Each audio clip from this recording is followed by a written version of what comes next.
Do you want to clean cache of your Edge browser? Hey everyone, welcome to Izoate. For cleaning cache, you need to go to History tab. Then press 3 dot and tab History. In this menu, tap on the Recycle bin. A menu of Delete Browsing Data will be appear. From there, find Cached Image and Files. Untick everything else, but keep Cache Image and Files ticked. Then select Period to delete and then tap in Clear Now. And it's done! However, if you're getting trouble to finding these options, go to our website. Link in comment and description.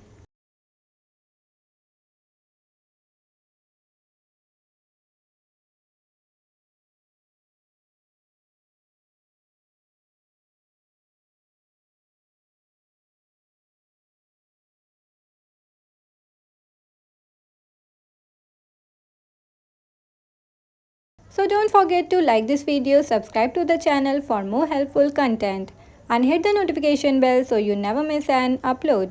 Thank you for watching this video. Subscribe us.